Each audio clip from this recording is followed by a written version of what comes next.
Yes, সাকিবের জড়ো 50-তে দুবাইয়ের পরে 165 রান।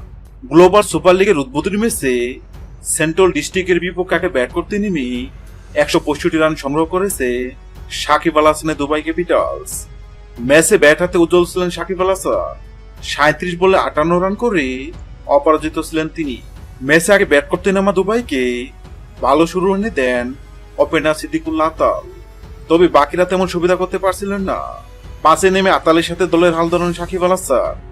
দারুণ সব শটে বাউন্ডারির পর বাউন্ডারি হাঁকিয়েছেন সাকিব, তুলেছেন রানও। 25 বলে 41 রান করে দলের 78 রানের মাথায় বিদায় নেন আতাল। বাকিটা সময় সাকিবের ব্যাটে চড়ে গিয়েছে দুবাই। ধীরে ধীরে পরিস্থিতি বুঝে রানের গতি বাড়িয়েছেন সাকিব আল হাসান। কার্যকরী ব্যাটিংয়ে সাকিব ছুটেছেন 50 দিকে। শেষ দিকে 11 বলে 20 রান করেন জেসে বুটার, 13 বলে 11 রান করেন ডোমিনিক। সাকিব টিকেছিলেন একদম শেষ পর্যন্ত।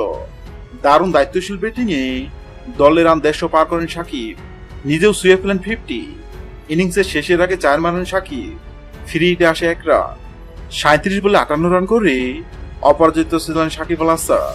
নির্ধারিত 20 ওভার খেলে 7 উইকেট হারিয়ে 165 রান তুলে দুবাই ক্যাপিটালস। হ্যাঁ দর্শক, আজকের ম্যাচে সাকিব আল হাসানের ব্যাটিং আপনার কাছে কেমন লেগেছে অবশ্যই কমেন্ট করে জানাবেন। ভিডিওটি ভালো লাগলে লাইক দিবেন এবং সাবস্ক্রাইব করে আমাদের চ্যানেলের সঙ্গে থাকবেন। ভিডিওটি দেখার জন্য আপনাকে অসংখ্য ধন্যবাদ।